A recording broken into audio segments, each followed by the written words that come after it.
Dallas this offseason, I went in, I'm like, dude, this team is dog water. Like, this team sucks. Like, they got Kyrie and Luka, and the rest of this team is horrible. But, like, some of the stuff they did, especially late offseason, like, when I saw they picked up Derrick Jones Jr., I'm like, that's a steal. And that might be the most minor move to some people, but to me, But that is a that's nice pickup. that is a steal, bro. A guy, especially a guy that you can play rotational minutes as a wing guy, Better than like what the hell they was running last year, back yeah, after the good, season. like good depth pieces. It's like the more I look at this roster top to bottom, I'm like, okay, like Kyrie, Luka Doncic, if they start like Reggie Bullock at the three or something, and then however they end up shaking out like the big man Reggie's rotation, gone. we know. You said who? Reggie's gone. Bullock's gone. He was Oh, was gone. Oh, I'm looking involved in at the Grant last Williams year's trade. roster. I'm looking at last year's roster. Shoot. But I was about to say he's still there, but even still, like they got Grant Williams, they got like Josh Green, they got Seth Curry, like Tim Hardaway Jr. is still there. Go to the four, like Grant Williams. I assume probably Maxi Kleber will get some minutes there. Then like Richaun JaVale at the five. They were. I was hearing some Derek Lively slander yesterday, and I was not really fucking with it. Because listen, I don't give a. I'm this could low key be turned into its own little YouTube video, so I'm swearing a lot. My fault, but I could give a crap what Derek Lively's offensive game is like because this is exactly what I was saying in the main segment of this stream.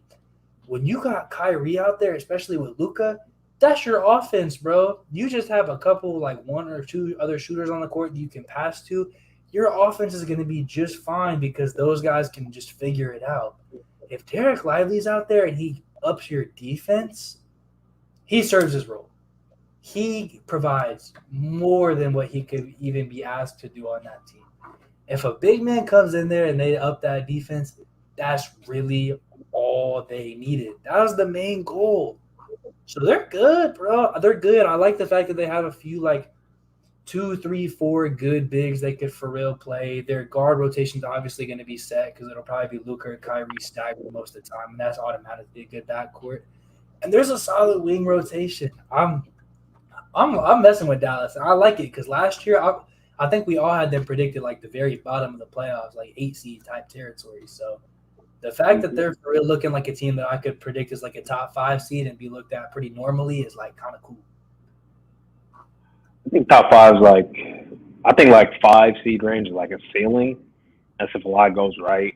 But I feel like they should be more comfortable towards the end of the season than trying to scratch and claw their way into get into the 10 seed. They did have a good compared to what they had last season. Like I think like fucking Theo Pinson was getting minutes. My Carolina boy, I love Theo Pinson, but should not be getting NBA minutes on a team that's trying to make the playoffs. They were just running some like Derrick Jones Jr. would have been like one of their best wing players last season. Like that's just how putrid it was towards the back half of the year. So they did a good job of getting what they could this off season.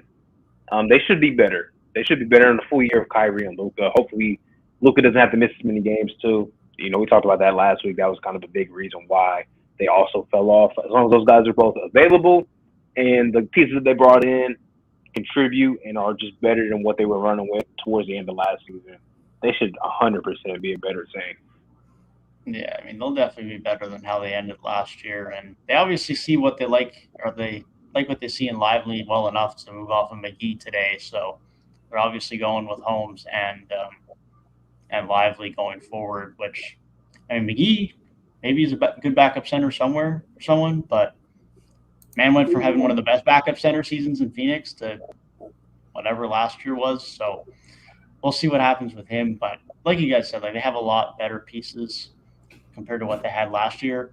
I still hope they move off of Tim Hardaway Jr. because I think based on what they have, they're just better off not using him anyways. I'd rather them use Josh Green, Maxi Kleber, Omax, Derrick Jones Jr., and I'm forgetting some other wing that I want them to use. But like they got enough guys there that between that and then as far as guards go, obviously you have Luka and Kyrie. I'd rather them use Jaden Hardy at this point. And honestly, like he's probably not going to get a ton of minutes, but I don't hate Dante Exum filling in the Frank Ntilikina role, especially if he can continue to translate what he has seemingly improved as a shooter overseas over the last few years. He doesn't have to be a great one, but He can run that offense a bit. He can play make a bit. He's certainly going to be able to provide some good defense, assuming he can stay healthy. That's obviously been the biggest thing with Dante Exum, but he should be able to fill in that Frank Ntilikina role. So they got some guys there. I still don't love the depth, but it's certainly much better than what it was. So they're definitely in a much better spot. About Frank, he was actually like as decent as he gets last season. Like he was just like he did what Frank does. He was a fine backup point guard. Better than what the Raptors had. So bro, everything is better than what the Raptors had at backup point guard. I mean, being the fourth guard on Dallas's roster is a very, I feel, low pressure situation anyways, because exactly, like, you're gonna have your starting guys, Luka and Kyrie, and then they're both point guards. So like, if one of them just wants to run the backup backcourt with Seth Curry out there next to them, that's a more than fine backcourt to have out there. And just you can stagger those three guys and then just give a fourth guy some minutes, and it's like fine. If everybody else just plays like wing and big minutes next to those three guys, like this team is damn solid.